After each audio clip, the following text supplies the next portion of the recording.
Good evening, everyone. And Dale, what have you done with your camera? Get it back in Uh, position, my dude. We're live. Hello, everyone. How we doing? Good evening. We're up to, unlucky for some, 13. But we're very, very fortunate tonight because we're talking about Alice in Wonderland. And watching this again, this has got to be the best one that I've watched so far. I absolutely love this film. I was looking forward to going back to this one anyway, with what we said at the end of last week. And we've finally arrived at it. I don't know how long this review is going to be, but when we talk about the section of like childhood memories of a given film, that's probably going to be the longest section for me because yeah, I've got a lot of fond memories of this film and continue to do so. So if you're new to this video, please go back and watch the previous 12 because we've been doing this for a long while now, more than 12 weeks because we had some weeks where technology just wasn't working. But yeah, we're doing the 100 Years of Wonder, 100th anniversary of Disney Animation Studios. Each week we're reviewing all of the Disney animated classics, and we've barely dented it so far. I think we're like, what, a sixth of the way through? Maybe just a little over a sixth of the way through. So we've got a long while to go. We've got Carl in the comments though. It's been a while, my friend. How are you doing? I'm doing very well. Hope you're doing good as well. It's been a while. Dale, Alice in Wonderland. Were you looking forward to this one? We didn't really talk about it all that much, but you've watched it pretty like right hot off the plate, haven't you? Like an hour ago, you I finished watching this thing. yeah, I finished it about 20 minutes ago. Yeah. Oh, Um, yeah. it's it's I was looking forward to it a lot, and it's just there's so many things I could say. I don't know where to start. It's one of those almost everything that happens in it. Think about how many times it's used in pop culture as well. Almost Mm. everything, from the potions, and like her becoming big and then small. How many times that used in pop culture in one way or another, or the doorknob, or the falling in the like into Wonderland. Like in The Simpsons, that's used in The Simpsons. And when Mm. I feel that when something's used in The Simpsons, you know it's big. Yeah. You know what I mean? It's like when I very first ever found out who Aerosmith were, and I listened to them, I went, "They're in The Simpsons," and someone was like, "Yeah, they're definitely big." Like, you know what I mean? It's one of those things. But yeah, it's just so many things. Like we were even saying about the Mad Hatter and how he's not even in it that long, but he's iconic. Mm. You Yeah, know no, what I mean? absolutely. I mean, this, as you mentioned, like this being public domain, you see this everywhere, in all different versions. What I love about Alice in Wonderland, what I loved about it when I was a child and still love about it now, is just how creative you can get with it. You can take it in whatever direction you want. You can have it be fun and whimsical and happy and colourful, or you can have it be grotesque and dark and terrifying. You know, you see it from all different things. You've got the the Tim Burton version, which could have been great on paper. That sounds great. The film itself wasn't. But you've got American McGee's Alice, where it's more like a horror film. It's like horrible and disgusting. You've got this version. You've got various versions that came out in like black and white. And You've got the you've TV got movie, which is probably my favorite version. And the thing is, you've probably never seen it, but because you don't do a lot of anime and manga, but Alice in Borderland, which was like a manga that was basically based on it. I won't spoil it, everything that happens in case anyone's watching it or whatever. Mm-hmm. But it's based. All these characters in it are based on characters from Alice in Wonderland, and there's cards in it and everything. Yeah, there's just so many things, and like you say, you can do so much with it, and it's so weird, and that's the great thing about it. Yeah, and that was actually one of the things that was really difficult for Disney to do with the adaptation of this, was because how do you adapt something that's so crazy, wacky, and seemingly has no structure? The book itself is very episodic in nature, and it's just kind of Alice stumbling upon one encounter to the next of all these weird and wonderful characters. There's some great wordplay in the book. I mean, it's Lewis Carroll, it's just classic British literature, and there is a lot of Britishness about the book, with a lot of the exchanges and the witty satirical humor in there as well. It's one of my favorite fantasy books easily. I don't think I've ever read the sequel though, Through the Looking Me Glass. neither.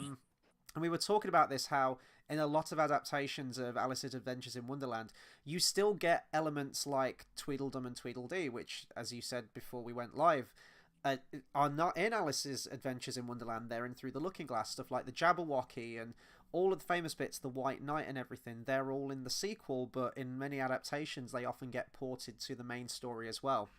So yeah, I imagine that this must have just been like, how do we make this work?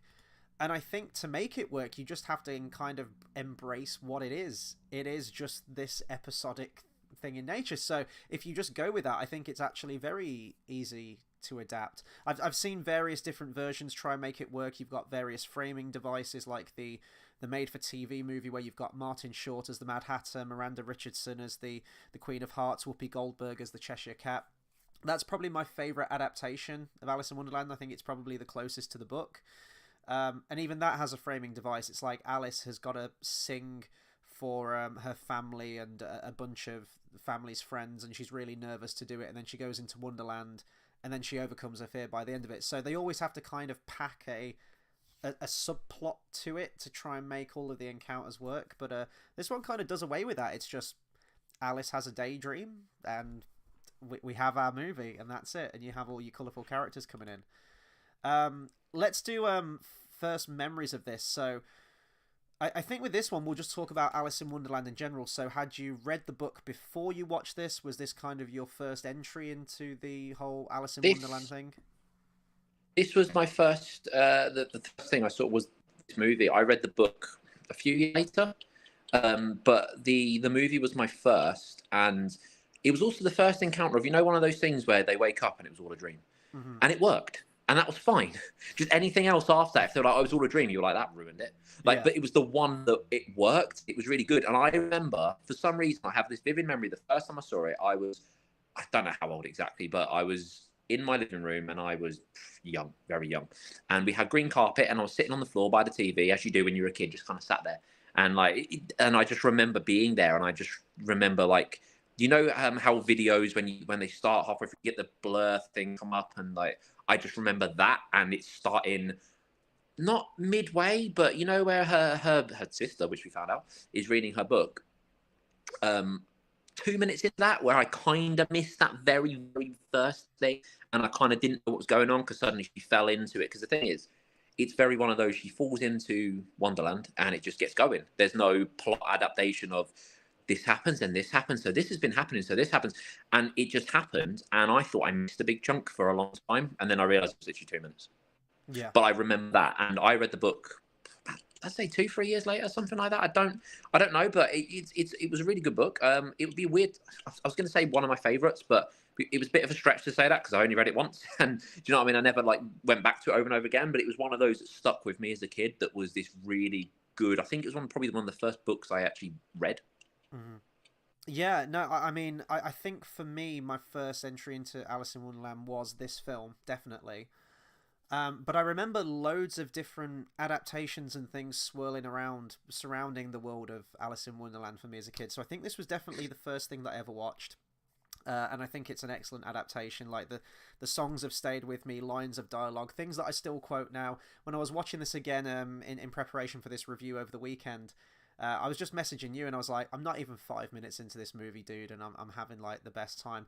Honestly, I just watched it with the biggest smile on my face with all these things, like the things that the Mad Hatter says, which is probably my favourite section of the film, the Unbirthday song, and loads of other songs that I totally forgot about, all just kind of came flooding back to me.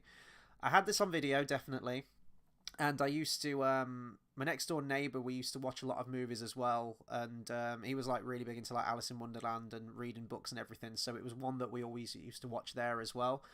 And then I just remember other elements like American McGee's Alice. I know they did the PS3 one, I was going to say a few years ago, but it's probably more than a few years ago now. I keep forgetting how old I am. But the original one that came out, I remember him introducing me to that game, and I don't think I ever played it, but the imagery behind it, and I was always fascinated with the disturbing and darker take on Alice in Wonderland. I always loved that stuff and that kind of adaptation. And then I would have seen the TV movie, as I mentioned. And I read the book sometime after that because I distinctly remember reading the book and hearing the Disney characters' voices in my head and the imagery of the Disney characters as I was reading it. And I think my copy as well had the... oh, God, I forgot the name of the illustrator. How could I... let me find it on here. John Tenniel. John Tenniel's artwork is the most iconic line-drawn designs of a lot of the Alice in Wonderland characters. So the long and short of it, I was just fascinated by the world and the characters and the imagery behind it and concept art and things like that. And I was always wanting a really darker take on it as well. Like after I saw that American McGee stuff, I was like, this would be cool. And I remember even as a kid saying that, because I loved Tim Burton's films growing up. You know, I'd seen all of his stuff pretty much, and I was aware of his style, and I kept thinking, you know, the stuff like Sleepy Hollow, Beetlejuice, Batman, all of his like really gothic-y stuff. This is a perfect fit for Alice in Wonderland. I'd love to see Tim Burton do Alice in Wonderland. This was when I was a little kid. This was years before it was announced that they were doing a live-action version. And then when they announced it, Tim Burton, I was like, oh, this excellent. My dreams come true. And then I saw the film, and I thought, how'd you fuck this up? This was, yeah. Oh, but anyway, thankfully, they got Matt Lucas to play Tweedledum and Tweedledee, which was so cool. And no, it was terrible.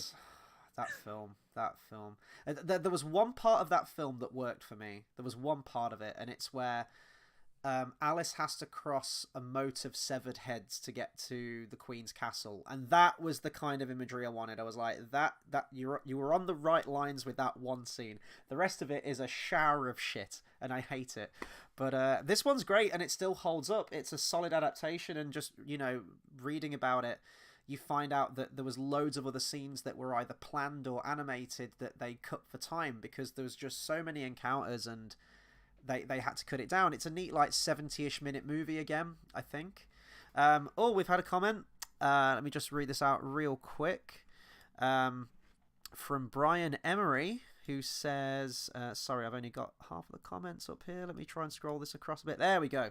My name is Brian. I love Alice in Wonderland. It's one of my favourite movies, and I'm guessing it's one of my favourite worlds in Kingdom Hearts. Well, Dale, you are the Kingdom Hearts guy. What do you think to the Alice in Wonderland? Of course, that was another thing growing up. Kingdom Hearts, yeah, you had the Alice in Wonderland world too. Yeah, it's one of the best because it's the weirdest, and it's not just one of those worlds you go to where it's like, let's play out the plot, let's do this. Because you can do so much with it.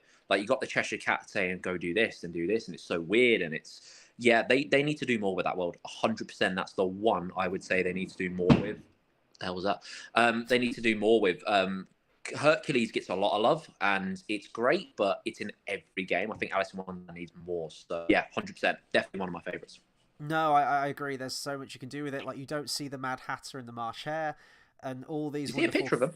You do, yeah. So like, they're referenced, but I want all these characters. You know, you got the Dodo and everything like that. You could have in there. I'd love to see, especially with like the power of the PS5 or the PS4, whatever they're going to do next. But we'll see. We'll see if they do that. I think I've probably told you this story before. I tend to tell this story to quite a lot of people, but this is the Disney movie to do it.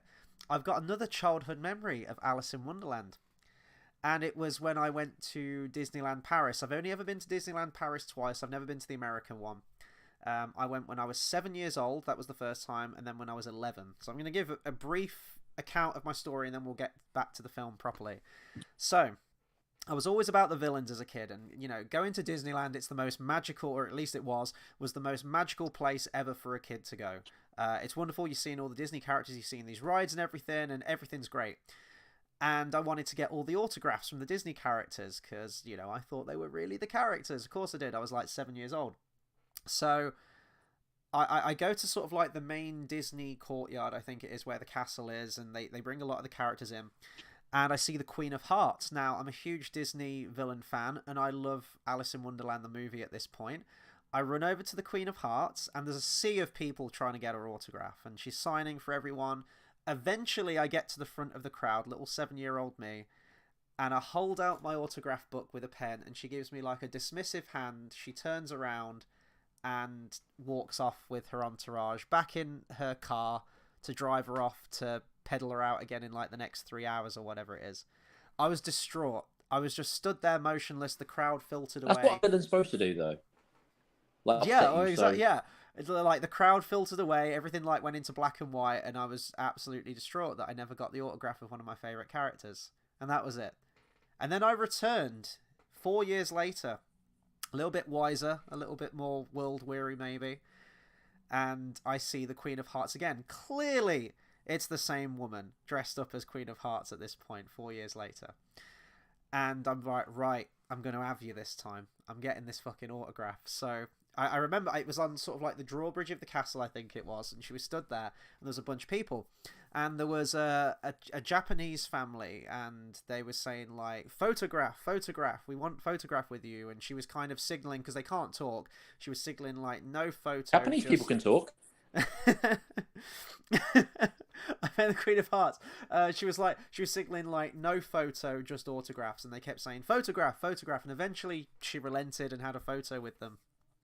And then it was my turn, and I got to the front again, and guess what fucking happened? The same thing happened from when I was 7, and she walked off, and I never got the autograph. And to this day, I still don't have the Queen of Hearts autograph, but I will return to Disneyland Paris at some point. I need to complete the trilogy, and I will get that fucking autograph. Is this what you think every time you watch that? You have these kind of like, don't like her. It's childhood trauma. Yeah, no, I'm like this. I can imagine the film title. I'm like, Chris returns to Disneyland, and this time it's personal. Dun, dun, dun, dun, dun. You know, like, I'm getting that autograph. So it's gonna happen. If we ever see in the news actors play Queen of Hearts, I don't know why.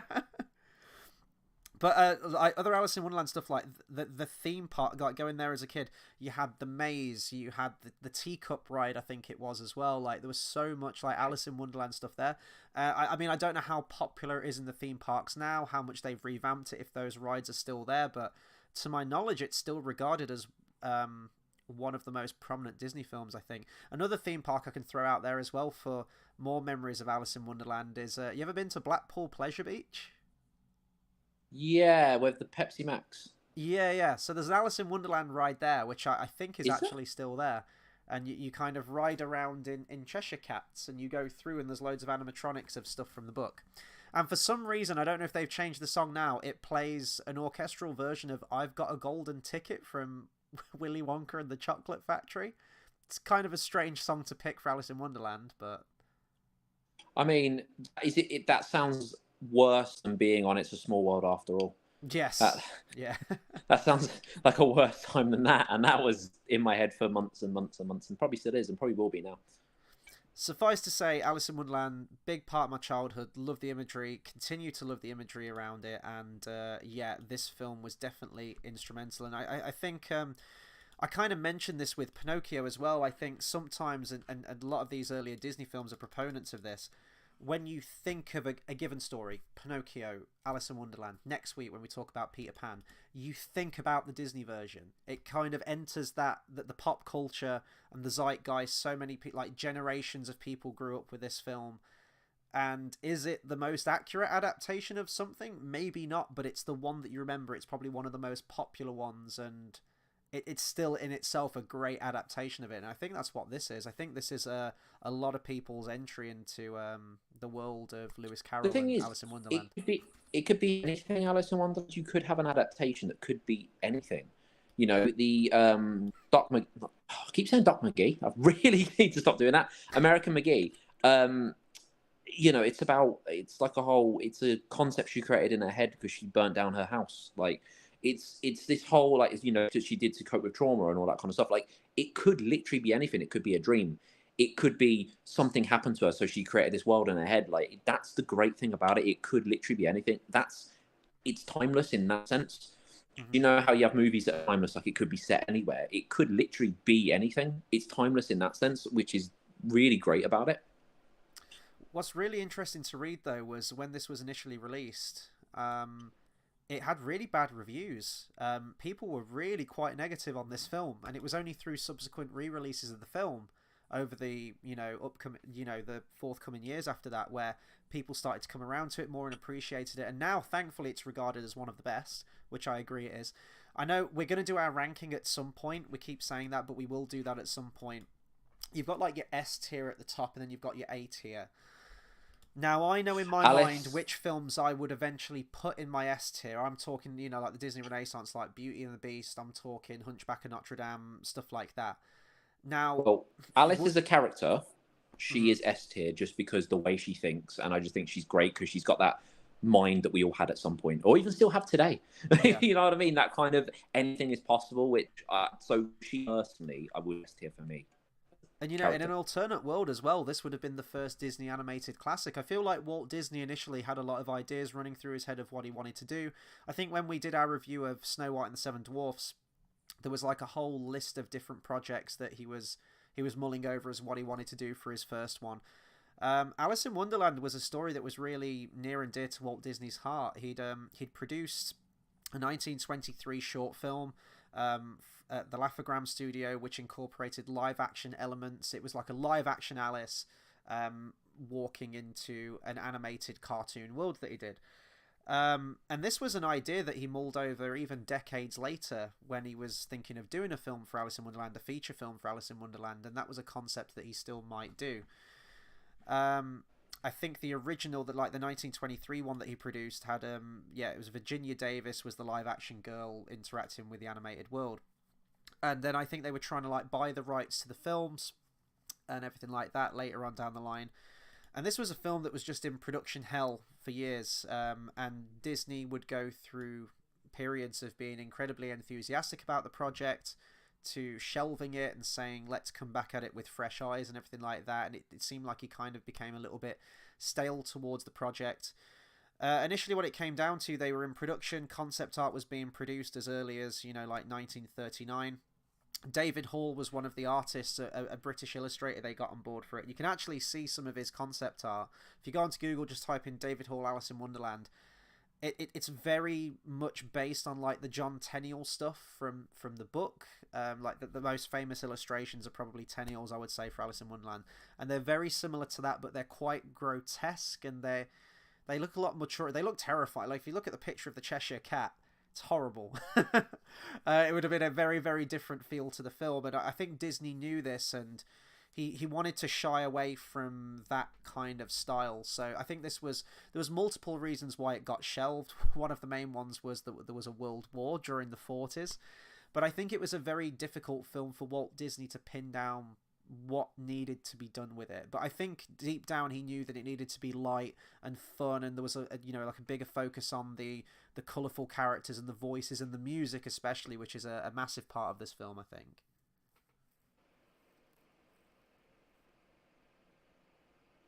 Do we still have Dale? Yes.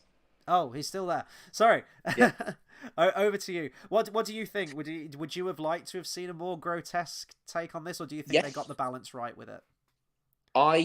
Yes, but not from Disney, because it worked with what it was. It's like one of those things of, if you're asking me, would you rather that instead?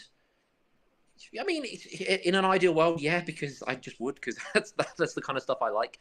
Mm-hmm. But it wouldn't work instead. I think you need a balance where have one like this, have a grotesque one. Like I said, it can be so many different things. I don't think it would have been the right move for Disney to do, because it wouldn't have been the movie it is today. It wouldn't have been the color. Because the thing about it is, it's colorful. It's it's colorful and weird, and it makes no sense in a lot of ways. But if it was grotesque, it would be a very different movie. In a lot of ways, it would be targeted at a lot of different people, and then it really would be the black sheep of the Disney movies that they probably would never re-release. It would just definitely. Be. I mean, I'd still love to see that. I'd still love to see an animated Alice in Wonderland film done in that style. I think they got the balance right, and what I think is really effective from a good adaptation of Alice in Wonderland is that it's really uneasy. You're surrounded by these characters where they could just fucking snap at any moment. It's almost like they pretty much do, don't they? Yeah, it's almost like I'll get cancelled again now for saying this. Fuck it, but it's almost like every character has bipolar or something, and you're walking on eggshells because any minute their mood could just change on a dime. I'm gonna get cancelled by everyone for saying that, but that's what it feels like. And even though you love the Mad Hatter and the March Hare, you can't be at ease with any of these characters. You're having a normal conversation, you're following it, and then they'll the Cheshire Cat, for example, when he says oh, if you're looking to get to the Queen, no, if you're looking for the White Rabbit, he went that way, and she goes, oh, thank you. Which way did you say he was? Which way? What? The White Rabbit? What rabbit? And it's you literally just said there was a right. And I love that. I love that you're never at ease. Everything's all topsy-turvy. These characters can get quite argumentative and violent and a little bit scary. And I think that that's a really good adaptation of Alice in Wonderland. You don't have to make it visually horrific or grotesque, but there Yeah, has to be that element of danger to it and that sense of unease, I think. it's like the caterpillar. Yeah. He's so 1 minute he's really nice, and then he's not, and then he's so like it's like the flowers. The flowers are a really big one. They're really joyous, and suddenly they're a load of bitches, basically. Yeah. It's one of those, and they have cliche bitchy with the way they make fun of her dress and like the way she is and all that kind of stuff. That's the great about it. I think there's many different levels of that movie. Yeah, no, I love that. And yeah, you mentioned the flowers. They always kind of like terrified me at the end. The caterpillar as well, who's really chill, smoking his hookah. We'll talk about music later because music's a massive part of this. But I love that song, the AEIOU, and it's kind of like an Egyptian, Do you know what's Arabian weird kind of though? sound.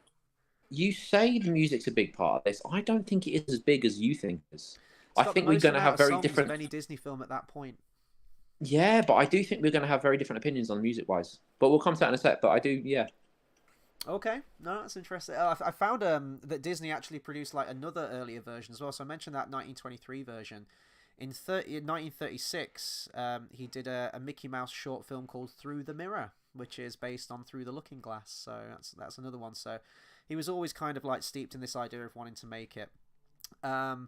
And then ultimately, after he finished Fantasia, the war and the war started. There was, I think it was from the Bank of America. They issued an ultimatum that they couldn't work on any more features. They had to finish all the features that they had, and they could only produce shorts. And that's the package films that we got through. So this just kind of got lost to time. And then it came down to the fact that production on the features started, going again on Cinderella. I think I mentioned this last week. They were in production on both this and Cinderella, and it was kind of like a race to the finish. It's like, right, whoever gets there first, that's going to be our next one. And I think we definitely said this last week. The correct one got there first. I think if Disney had come back to full force with a feature with this one, as much as I love it, I don't think it's not like traditional Disney for me. For me, traditional Disney is your classic fairy tale like Snow White, Beauty and the Beast, Little Mermaid, Cinderella kind of thing. So I think definitely coming back with that one was the right decision. But then this one was just so much fun. This is one that I think this is probably my favourite of the ones that we've reviewed so far. There'll be better ones to come later on down the line. But it's difficult to say because I love all the ones that we've reviewed for different reasons. Snow White because it's the original, it's the classic, it's your traditional fairy tale. It's the one that you think of when you think of Disney. Pinocchio, you've got When You Wish Upon a Star, which is used in the intro for all modern day Disney films, and it's the animation Fantasia and how bold and different that was with the classical music. But to me, this one, I could watch this again tonight. I could watch this again tomorrow. Like, I had a blast watching this film, so I think it's definitely my favorite of the ones that we've done so far. In a way, it's like if you were to watch like let's say you were to watch them all back to back. That's a long marathon. But let's say you watch them all back to back, connecting. You would. I feel like Alice. It'd be. I don't know with the package films, but I feel like you'd watch them. You'd get to Alice in Wonderland, then you get to Peter Pan, but then you think about Alice in Wonderland and go, "What was that?" Like, you know what I mean? I feel like it's that kind of like weird. You know what I mean? It's like Van Halen put a song at the end of "Oh You Wait 1-2," which was like a bluesy kind of thing where it wasn't bad, but you're thinking, "What was that?" Like, you know what I mean? It's one of those, and I feel like you'd think that with this movie. Yeah, I know exactly what you mean. Yeah, it's just like that. It's like that song on Van Halen, isn't it? I'm glad everyone knows what I mean. I've got how many more of these to come? You've got a lot. So, it was me thinking they'd done a song called like Wonderland or something, and you were gonna be like, "Oh yeah, this one song." You know what? It's gonna get to a point, isn't it? In like number 64, when I'm like, "He's got an E in it." You know, the Eddie Van Halen E. I'm going to be clutching at straws right at the end, but I'm going to wait to see how far I can go with this. What was I going to say? You mentioned there about like just Alice as a character, like these characters and everything like that, and I think it's definitely worth mentioning about the voice talent behind this as well, because every now and then with certain Disney films, you'll get certain films back to back, and you kind of get this when you get to Jungle Book, Aristocats, and Robin Hood. You get those three films, and I can't remember the name of the voice actor for right now, but the voice of Baloo the bear is also the voice of Thomas O'Malley, is also the voice of Little John. And it's like, when you get like a handful of those Disney films packaged together with a similar voice actor between them, that voice actor just becomes so synonymous, and you just remember it. You remember the sound of their voice and that character. Yeah, but Alice is... When did this come out? 1950... 51. 51. And then in 2002, in Kingdom Hearts, same voice actor. Same exact girl played Alice. Oh, really? Does she? No, she does have a speaking role, doesn't? Yeah. Yeah, it's the same person. They didn't get a new voice actor or anything. She's the same one. That's which great. Is amazing because she does so well. Which didn't she do Wendy as well in the original? Yeah, Peter that's Pan? what I was going to say. Yes. Next we do Peter Pan. So you've got Catherine Beaumont does the voice of Alice and does the voice of Wendy. Those two films together, and she is absolute perfection. She's still alive and kicking today. She's 85. So she's still going. She's been crowned a Disney legend. The voice of Alice and the voice of Wendy as well. It's perfect. It is. When I think of the character, I think of that voice. Brilliant performance, and like many of the other Disney films before this point, and I think for a lot of the future ones, they shot a lot of it in live action first to get live action reference for the animation. And they did exactly the same with this one. So Catherine Beaumont was on set. She was dressed as Alice. There's a scene where she's at the Mad Hatter's tea party, and she's sat with Ed Wynn, who does the voice of the Mad Hatter. And it's almost like a stage play. It's like a theatre play watching them act. And you can hear that in the voice. And yeah, it's just, I can't say enough positive things. I love the character design as well. I love all the character designs in this. I think these are probably the strongest character designs we've had across the board for every single character, whether it be a supporting character or the main character. I just find it cool that she's still doing Alice today. I still find it brilliant that it's not just she's still voice acting, because she is, which, that's fine, but she's still doing the same character, which I think is amazing, because to do the same character that many years later is tough. Yeah. That's one of the coolest things. I mean, like I say, she was in Kingdom Hearts playing Alice, and she will be for like probably as long as she's alive. So it's one of those things. She was in House of Mouse. Remember that? The Mickey Mouse thing where he played cartoon shorts. It had Brian Setzer do a rockabilly intro, wicked TV show with Chernabog sitting at a table. Remember that? Yeah, I remember that. But yeah, like she was in that as well. So like she's still doing it. And what was it we spoke about? You mentioned to me Alice's Wonderland Bakery. Oh God, yeah. So this was a new bit of information. I just want to bring up the comment real quick from Carl. He says, "This film always reminds me of the song by Jefferson Airplane called White Rabbit." Yeah. Here we go. So White Rabbit apparently, this slipped under the fucking radar for me. I know that. A CGI animated reboot series called Alice's Wonderland Bakery premiered in February of 2022. So let's have a look at Alice's Wonderland Bakery and what fresh hell awaits us. The series centers on Alice, a young baker who works at the Wonderland Bakery and is the great-granddaughter of the original Alice Pleasance Liddell. Rosa, the Princess of Hearts, Hattie, and Fergie, the White Rabbit, accompany her on her culinary explorations throughout the kingdom. The show intends to highlight the importance of food, which is used as a form of self-expression and creativity.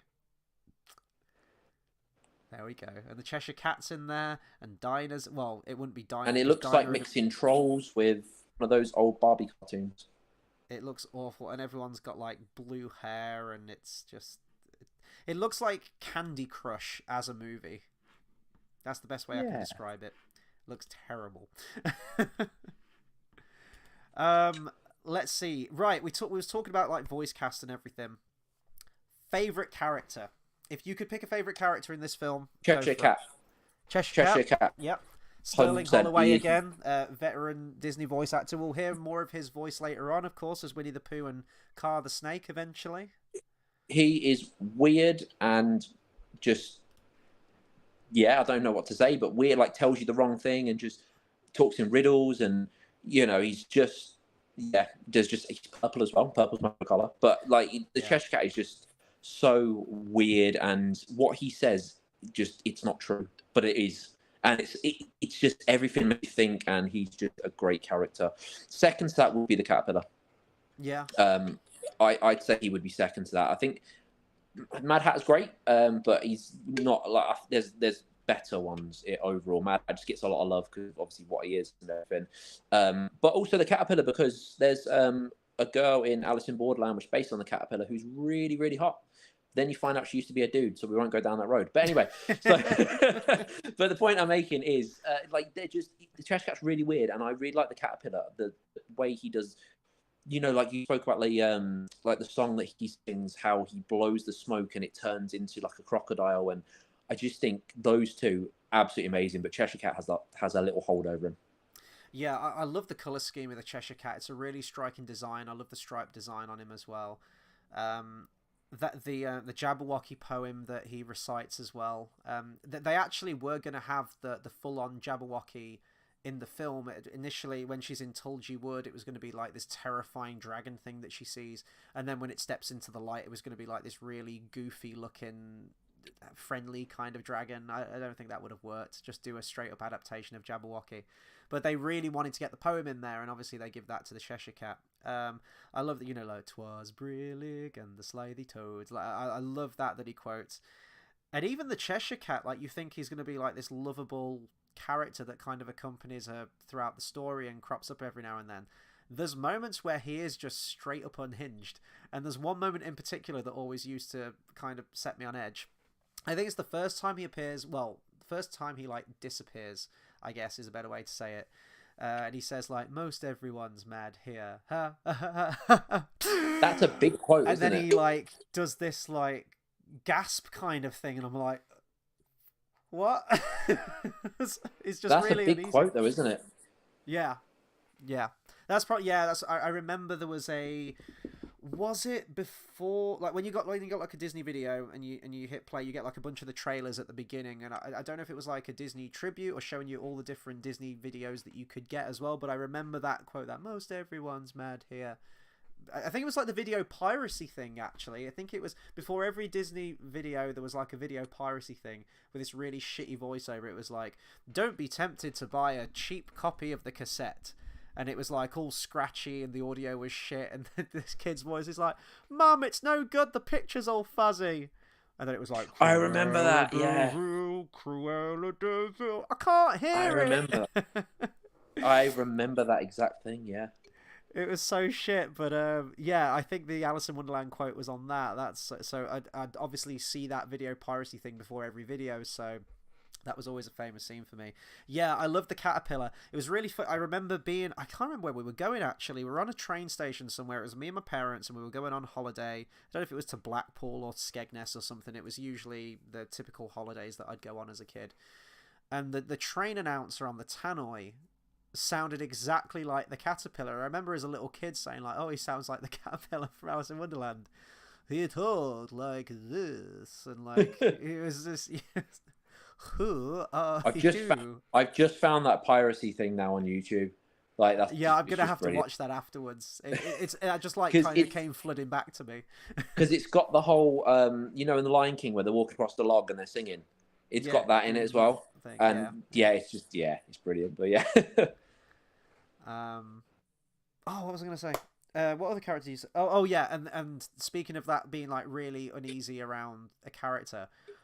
When the caterpillar transforms into the butterfly at the end and just fucking flips his shit, that scared the hell out of me. He's like I am exactly 3 inches high, and it is a very good height indeed. And he's like, she's like, "What should I eat?" And he's like, "The mushroom, of course." Like I'm like, "Oh my god, I'm sorry."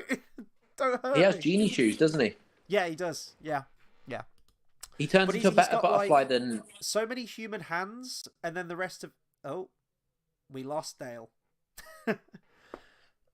He'll be back in a second. Yeah, the caterpillar looks really weird because like his top hands are like human hands. Oh, there we go. He's coming back. Don't know what happened there. There we go. Yeah, I was saying like the caterpillar's got so many human hands, and then he's got like feet in like in the genie shoes. It's weird. Yeah, he turned into a better butterfly than Heimlich though. Beautiful butterfly. Yeah, that was weird because he's still a caterpillar with teeny tiny wings. I never understood that, but yeah. My favorite character, I've already mentioned it, is the Mad Hatter. I've always loved that scene, Mad Hatter in the March Hare. It's my favorite sequence in the book. I love reading that scene and all the adaptations of it, apart from the Tim Burton one, and mostly wonderful. My favorite is the Martin Short one, as I mentioned on the TV movie. I think that's the one that's closest to the book, definitely. But Ed Wynn as the Mad Hatter is brilliant. And I was watching the behind the scenes of this. There was actually behind the scenes for this Disney film on the DVD, unlike Cinderella, which I was really surprised about. And it shows you glimpses of the live action recording with the actors. As I said, you've got Catherine Beaumont and Ed Wynn. And I've seen Ed Wynn before. I think I've only ever seen him in what is it? Mary Poppins. I love to laugh. That scene. It's that character. He's got a very distinctive voice, and I've always loved his voice as the Mad Hatter. But seeing that live action performance of him, he really gets into character. Now, what they would do is they would do the live action, and that you'd have the artists there in the room sketching things as they're watching the actors perform off each other, and then they'd go into the recording booth, the voice recording booth, and they'd do the voice separately after the fact. And they did that, and they listened to the vocal track back of the Mad Hatter doing the lines again, and the ones in the recording booth didn't have the same energy or the same humour, or I don't know if he ad-libbed anything. It just didn't have the same effect. So the voice that you hear of the Mad Hatter is actually the one taken from that live action side by side with Catherine Beaumont, because apparently they just let him do his thing, and he was coming up with all the crazy stuff. The bit with the spoons where he's like, oh yes, 2 spoons, and he's packing them into the watch. It's like, mustard, let's not be silly. All of that, I've always quoted that, and I love that scene. There's one thing I want to mention about this scene though, because I was looking out for it, and I always thought it was a fault with my old VHS copy. When they're they're putting butter in the watch, and they're putting jam in the watch and everything like that. And then he, the watch starts going crazy, mad watch, and he smashes it with a mallet. And for a frame, or a couple of frames, it cuts to black and white when he smashes the watch. Now, I always thought that, my VHS copy fucked up, because I think it did, the tracking thing at that scene. And I was watching out for it on the DVD, and my DVD copy does it as well. When the Mad Hatter smashes the watch, and you get the close-up shot of the broken watch on the table, it snaps to black and white, and it's almost like the artist forgot to colour those frames. But if they've left it in those subsequent versions, I'm guessing it was intentional. But I don't know what the snapping to black and white is meant to achieve. Is it meant to show the slowing of time, or to accentuate the destruction of the watch? I don't get it. I've never thought about that. I've never actually. Yeah, I need to go back and watch that now. It's, as I say, I always thought it was a mess up on my VHS. I even checked on Google for any, because when you've got really obscure things in Disney films, there's usually a Reddit thread, or there's a forum out there where people are talking about it, and I couldn't find one. I couldn't find one about the smashed watch. There's got to be one out there, but I've just always been curious for that decision. And yeah. I mean, all the characters are great in this film, aren't they? But go on, sorry. Does she have stripy socks? Who, Alice? Yeah. I don't think she does. Only because have, white socks, doesn't she? I have pink stripy socks on, and for some reason my feet remind me of hers. No, she has white tights on with black shoes. I'm thinking of Dorothy from Wizard of Oz, I think. Don't know why. But that's in my head now, and I've got pink stripy socks on, and I'm thinking of her, and I feel like my feet are the same. That's a really weird thought. But I don't know. There are similarities. I feel like the characters are pretty similar, because the high pitched voice and everything. They've got a similar. Wizard of Oz isn't Disney, but they've got that. They could have easily made a Disney movie, like a cartoon Disney Wizard of Oz, couldn't they? Well, Disney did make a Wizard of Oz movie. Yeah. Okay. Yeah. And I have it right here. It's absolutely traumatizing. It's a great film, though. I love it. They did. I remember they did, and they're making a Wicked movie at the end of the year. Oh, the joys! With Ariana Grande, it's going to be amazing. Don't make fun of this. I'm going to be there at the release night. That it's a thing. Yeah, It's amazing. you're just gonna hear defying gravity everywhere, just like And non-stop you're for a going to see year. me in the front row going, "This is the best thing since uh, Kingdom Hearts 3." That wasn't that great. Kingdom Hearts 2. We said about Wizard of Oz there. It is very because that end. Well, at least the movie does. I don't know about the book, but it ends with Dorothy waking up in bed and it was all a dream, and you were there, and you were Yeah, there, and it's a similar kind of conceit, I guess, as Alice in that's what I mean. Wonderland. It's a very. They could have easily made, like, if they were to, let's say they didn't make Alice in Wonderland. Let's say that wasn't the thing, but they made Wizard of Oz like a cartoon, and that was the thing. It would have the same effect, wouldn't it? Mm-hmm. It's a very wacky, kind of weird thing that happens, and like I say, like, she wakes up. It was all a dream. I particularly liked in that the whole black and white to color. Obviously, this isn't about Wizard of Oz, but Mm-hmm. it's another thing where they do. It's very similar in a lot of ways. Well, it's that Technicolor thing, isn't it? And it's like how wonderful Oz is, how wonderful and colourful and energetic Wonderland is, type of thing. And yeah, no, that's a really good choice in that film. Because again, they could have easily done that. It could have been black and white. Then when she went to Wonderland, it was color. Yeah, yeah. You know what I mean? So very, very similar. There's loads of characters that were omitted from the film. I kind of mentioned this already, but like the Jabberwocky, there was the White Knight, the Duchess, the Mock Turtle, and the Griffin. The Mock Turtle and the Griffin, though, thankfully, do exist in Disney format, in fully animated format in some way. There was an old Jello advert, and it's the voice of the Cheshire Cat. It's Sterling Holloway, and you get to see the Mock Turtle and the Griffin, probably how they would have been depicted if they were in the main movie. I don't know if it went beyond just a TV advert animated by Disney, if they actually animated the full sequence and it never went into the film.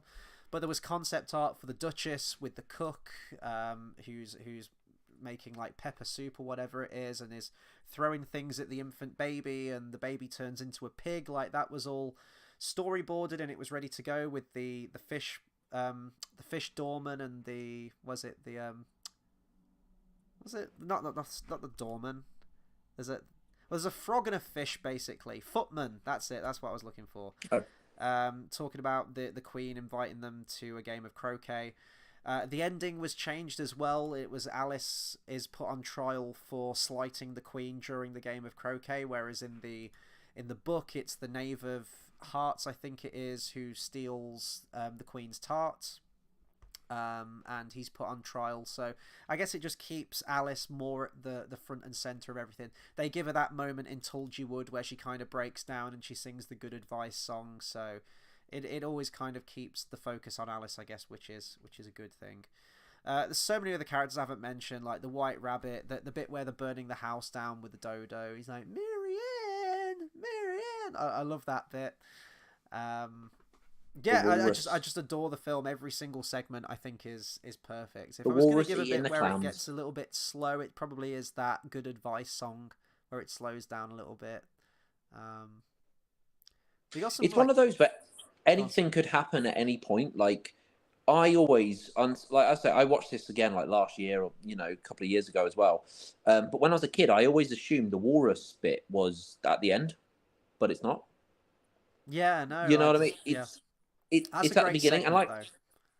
Well, the thing is, it could happen anywhere. Like, it didn't. There's obviously an overarching thing that happens, but it's just a wacky. Anything could happen anywhere. Mm-hmm. You could mix and match and put this here then this here, and it would still turn out the same. That's the cool thing about it. And I think, I don't know why that was in my head as at the end. Maybe it's because it was not the most forgettable, but kind of where like it's drawing off now, coming to a close. Yeah. Like, you say it's a great segment, and it's good, but it's just not. It gets better. It doesn't stand out. There's a character I want us to try and remember from this film, because later on, many films time, once we get to number 29, there's a character that really reminds me of this one. So you got Bill the Lizard, who gets fired out of the chimney during the scene where Alice is too big for the house. Bill the Lizard, later on in Rescuers Down Under, there's a character called Frank, who's like a frilled lizard character, who's like a wacky comic relief frilled lizard character, and he really reminds me of Bill the Lizard. Also, before that point, a couple of films before it, Basil the Great Mouse Detective, there's a lizard character that really looks like Bill the Lizard, so bear that in mind, because I do think that it will come back. How Couple of other many things to noticed note. I though? was just reading this. Sorry. The King of Hearts. I do love that running joke as well. It's like, and introducing Her Excellency the Queen and all this like, and the Yeah. King, and then the soundtrack does this like really wimpy sound. Apparently, Dink Trout was the voice of the King of Hearts, and it was his final film role before his death in 1950. So this was obviously like a posthumous release. So that's a bit of a shame. See, how many of those have we noticed though, doing this retrospective on everything? You know, the kind of that you go, we've seen them before. We've seen them before. We see them again. We see that again. How many of those things have we noticed? Even what's his name? Clive? Not Clive. The green dude. Oh yeah, during the Caucasus race with the dodo, and you've got like all the birds and the sea creatures running around in a circle. Yeah, Yeah. you see a green parrot, and it looks like Jose Carioca. I thought that when I was watching Joseph. the Did I film. I say was going to Clive? message you about it, but I thought, oh well, he hasn't got the outfit on, so it's probably not him. And it's not him, Yeah. but No, it looks very that's what I similar, mean. doesn't It's it? not, but there's so many things that are very, very similar that you see throughout. And Yeah. even though they're not them, it's like people always refer to things like Tangled has, not Tangled, sorry, Frozen. Well, yeah, Tangled. Frozen has Rapunzel in it with her short hair. Like those character things, people always refer to them. But it's been going on quite a while, all these references, which, you see more and more as it goes on. Yeah, there's another one I thought of as well when they're playing croquet and they've got the flamingos later on when we get to Fantasia 2000. You've got the flamingo with the yo-yo that he's playing with. Looks very, very similar to that. Another thing that I just noticed as well, and maybe this is why we didn't realise that it was Alice's sister who was reading the book. I only realised, I always thought it was a mom or something, or like a teacher trying to instruct her, but it's a sister. Heather Angel did the voice of Alice's sister, and Heather Angel is the voice of Mrs. Darling, Wendy's mom in Peter Pan. So I don't know if there was some kind of like Mandela effect where I kind of recognised the voice and assumed that it was a mom because I heard that voice playing her mom in Peter Pan. Maybe that That's was a it. stretch, but could be. Could be. I'm just trying to think because yeah, as I say, I watched this film multiple times. I only realised it was the sister. First scrolling credits we've had in a Disney movie as well. Not to the point Speaking where of it's like the main credits that you'll see in a film, but we had scrolling credits in this one. Speaking of weird things to not notice in this movie, earlier when I didn't know, I was like, does Alice have a last name? I deleted from my head that she had a last name because her name's Alice Liddell, and I went to Yeah. college with a girl called Alice Liddell. So my brain just went, that's not her name because I knew an Alice Liddell, and then you told me, I went, oh, was that her? Oh, okay. So Alice in my Pleasance so Liddell apparently is yeah, the character's so name. Yeah. so yeah, I didn't learn it today. My brain relearned from when I was a kid because when I was a teenager, my brain got rid of it because you went, "There's not two." You don't, you know what I mean? That's not a thing. But yeah, that was quite cool. Well, that was the name that came to mind when you asked me earlier. I said like Alice Liddell, and then you was like, "But I went to school with someone called that." And then I second guessed myself. Then I was like, "Is it Alice Liddell? But that's Have what I my heard brain you mention did. that name before for some reason?" Exactly, but that's what my brain did all those years. It second guessed and went, "Well, no, you're Alice Liddell, so that's just Alice." And then now I know again, Yeah. which is quite weird. Let's Who was talk. also blonde, Oh yeah, there's too many which was weird correlations when you going on think here. about It's it. weird. Let's talk about the music then. So I'll give a brief history and we'll talk about it because you mentioned something earlier, which I think we're going to have some discourse on this when it comes to the music. So Disney really wanted to push for a lot of songs in this because he really liked the poems and the imagination of Carol, and he wanted that to be a big aspect of the film. Apparently, over 30 potential songs were written for the film. Many of them weren't included in the final film, and some of them were repurposed for future Disney films, mostly Peter Pan, I think. So, in 1939, they hired Frank Churchill to compose the songs, and he composed a song, a melody for what was going to be the Lobster Quadrille. And I think the Lobster Quadrille is the whole mock turtle and griffin scene, so maybe that was going to be a scene that was going to be made. Now, that song wasn't used in this film, but the melody for it is Never Smile at a Crocodile, which we're going to get loads in Peter Pan. So yeah, I could already remember that theme, so that was a great bit of music right there. Wasn't used for this, it was intended for this film, but was later used to great effect in Peter Pan. Then in 1946, he got the songwriters from the Tin Pan Alley. They composed a lot of songs from Cinderella, and then the only song that was used by them for this film was the Unbirthday song, which to me is probably the most iconic one. It gets a reprise throughout. There's a lot of hype building up to the Unbirthday song as well. It's like, but there are 364 unbirthdays, and everyone's excited about it. That's like one of the main songs that I remember. That's another great song there.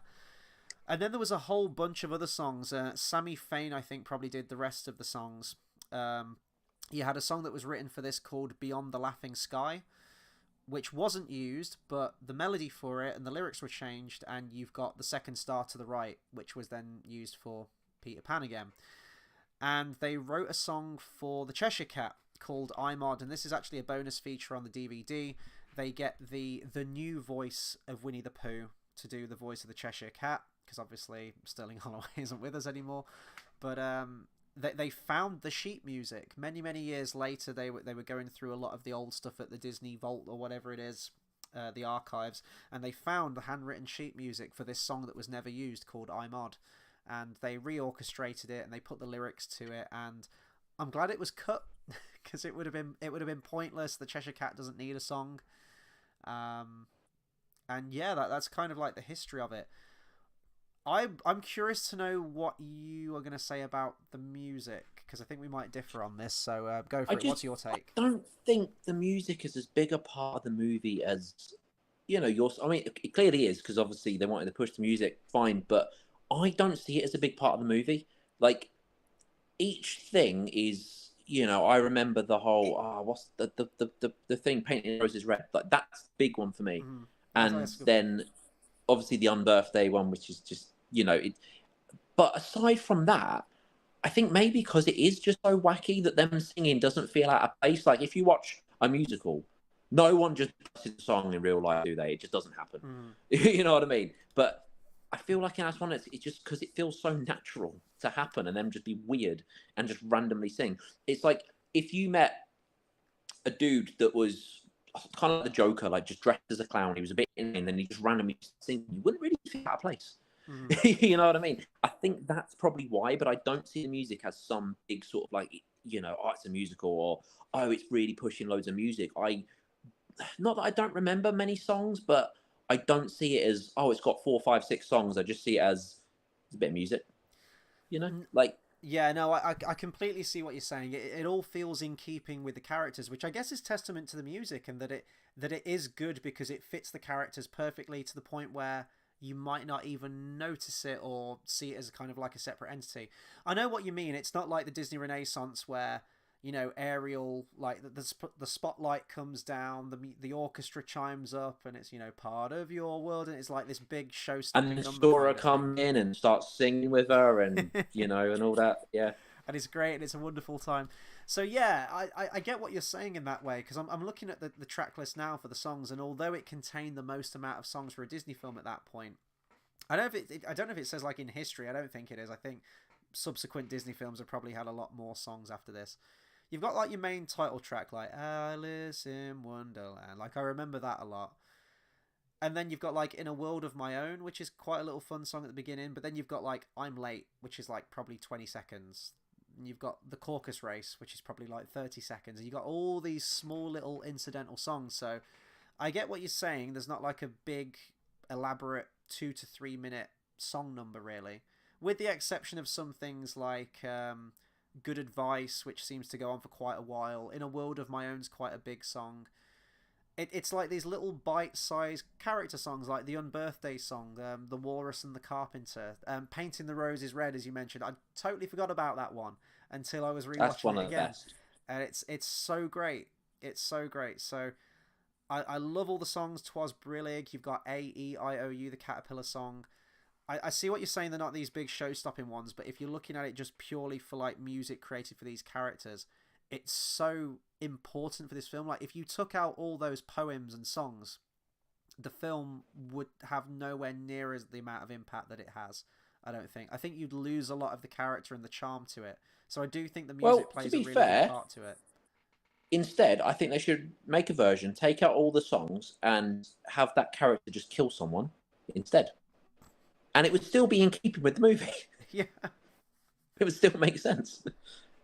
Which one do you think? Well, I mean, the Queen of Hearts is straight up a murderer. She orders people to get decapitated. Oh, the Cheshire Cat, 100%. Yeah, The Cheshire Cat's got dodgy shit. Yeah, got a load of dead bodies in the forest. You know what I mean? And the caterpillar's definitely there with his big shisha thing and just strangles people with it. And like when he's had enough of them.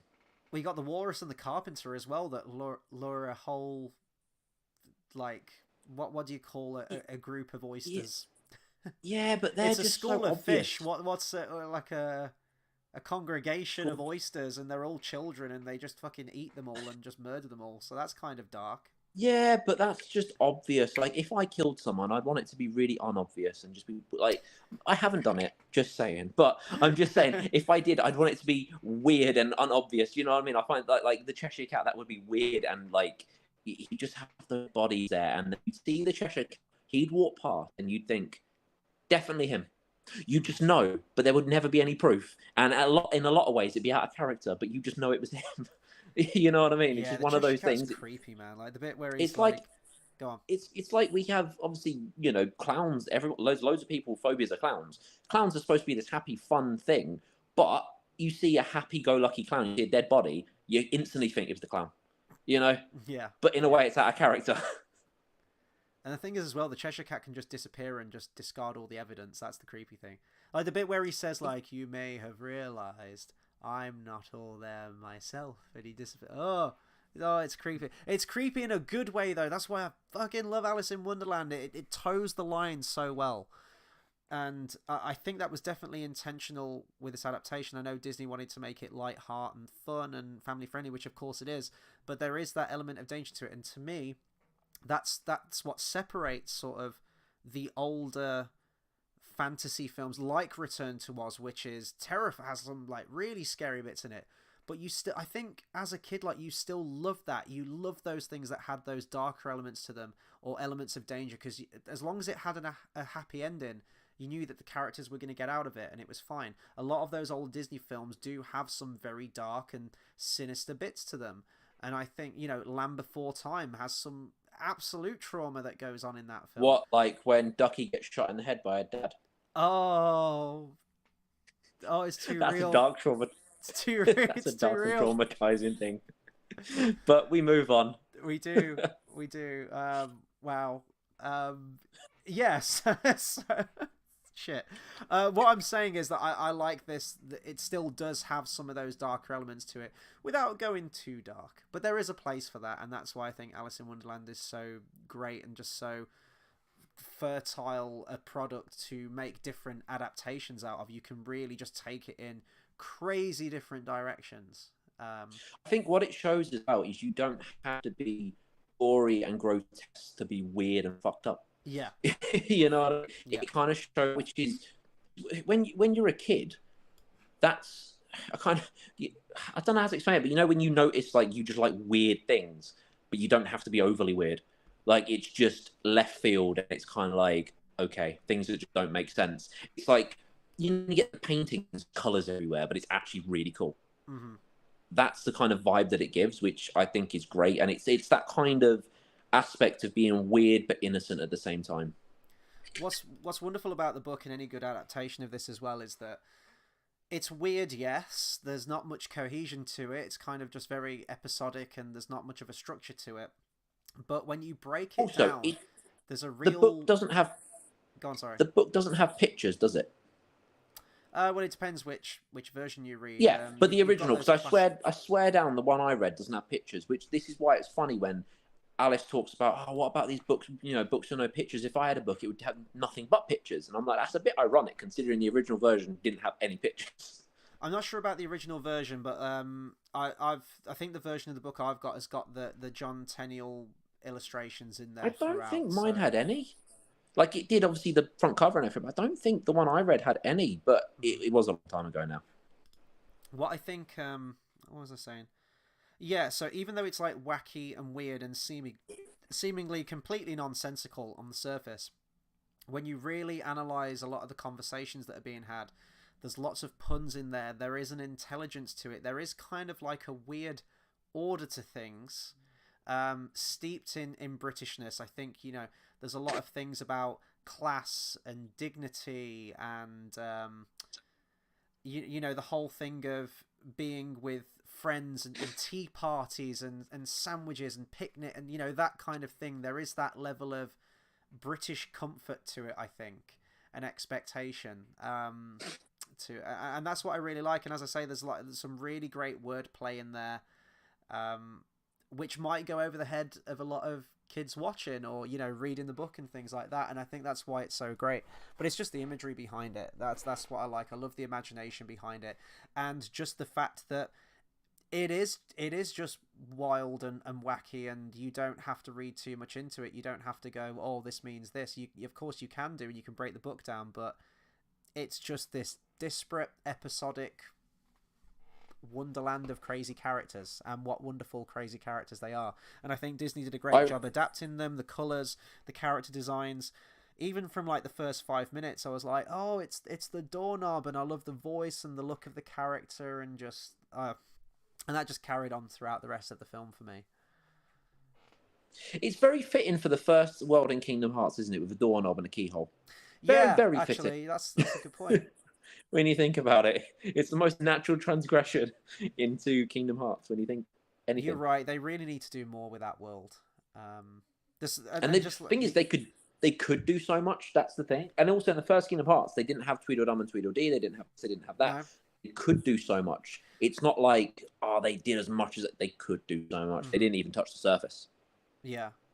I was going to say, we kind of mentioned about like similarities in the animation before. Like I mentioned like Bill the Lizard and things like that. I think you mentioned this a while back when we did Fantasia, or if it was like Make My Music or something, but the flowers. We've seen segments in Fantasia that was all about the flowers and like the fairies or whatever it is.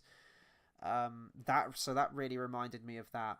But yeah, there's just so many just great bits. Just the characters perfectly realised. And I'm repeating myself now, so I'm probably going to round this off in just a second. But this was an absolute joy to go back to. And I knew it would be. I knew in my mind that this wasn't going to age badly or anything like that. I still remembered a lot of the songs and the characters and the lines.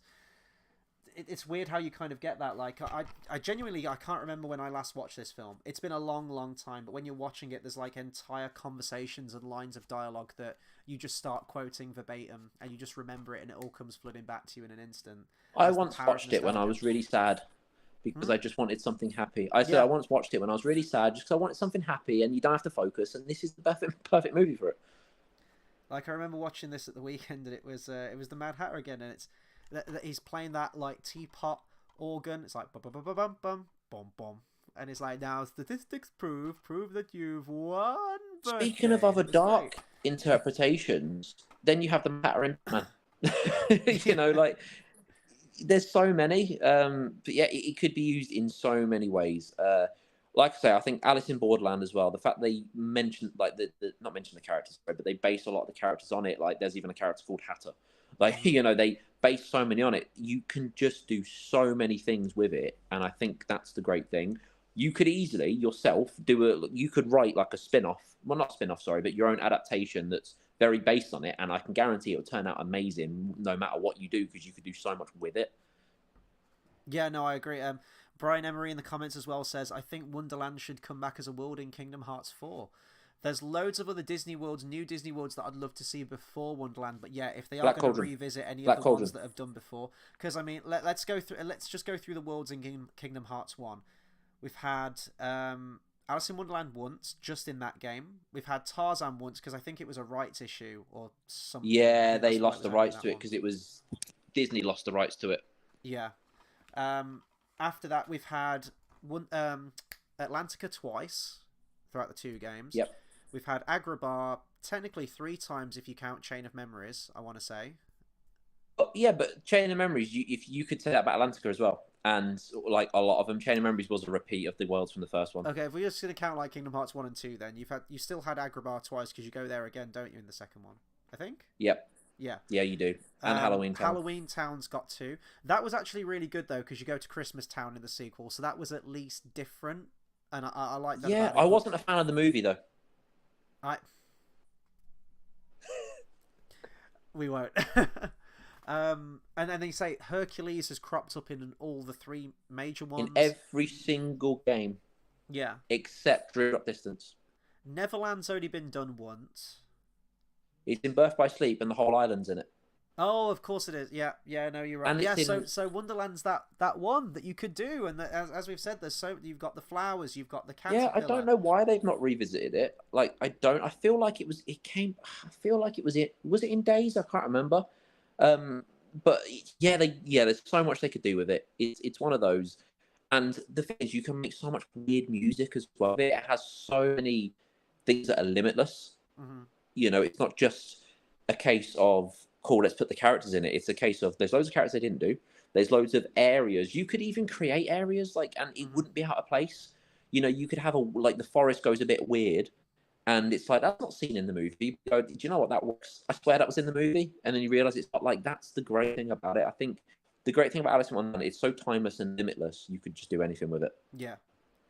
No, I totally agree. We'll see. We'll see what they do. We've talked about, maybe we'll do this in like a future review, maybe like Kingdom Hearts worlds that we'd love to see in a sequel. That could be Black Cauldron. A separate video. We could do like a top 3 or a top 5 each or something like that. Black Cauldron. Black Cauldron, yeah.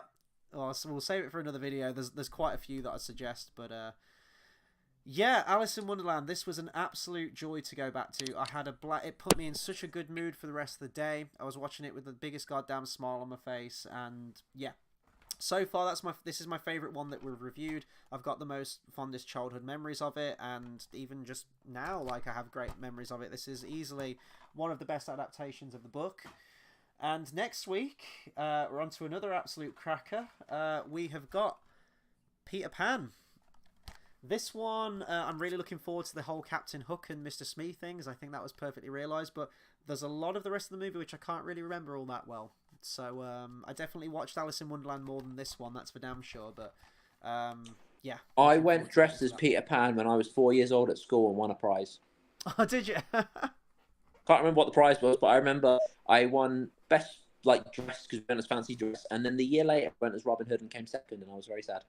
I dressed as I remember dressing as Aladdin at one point, and it was like the big floofy sort of like Prince Ali Ababwa kind of clothes, like the poofy silvery white big sleeve things, poofy trousers. I had the curly shoes.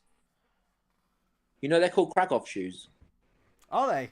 I did not know that. I went dressed as that. I went to a Turkish restaurant dressed like that once. when I was like 12. It's like cultural appropriation or something. Yeah, why not? It was great. I got free food. Oh, okay. If I try that now, I'll get cancelled again. Yeah, why not? But that was fine. Back then, they done it great. Yeah, I think we'll round off there then. I mean, there's a million and one other things I could say. We haven't talked about like all the characters, the encounters and everything like that, but they're just all so great. This was an absolute pleasure. Thank you to everyone in the comments tonight as well, getting a conversation going. Really appreciate the viewership. If you haven't already, please consider subscribing because we're not going anywhere. We will be back every single Monday for more Disney reviews. We've got a lot to get through, and we're getting through What's after Peter Pan? What, sorry? What's after Peter Pan? After Peter Pan, we have Lady and the Tramp. That's it. So we get to talk about the apparently the racist Siamese cat. Yeah. Anyway, we'll get to that in a couple of weeks' time. Have a very good night, everyone. Thanks for tuning in, and we'll see you on the next one.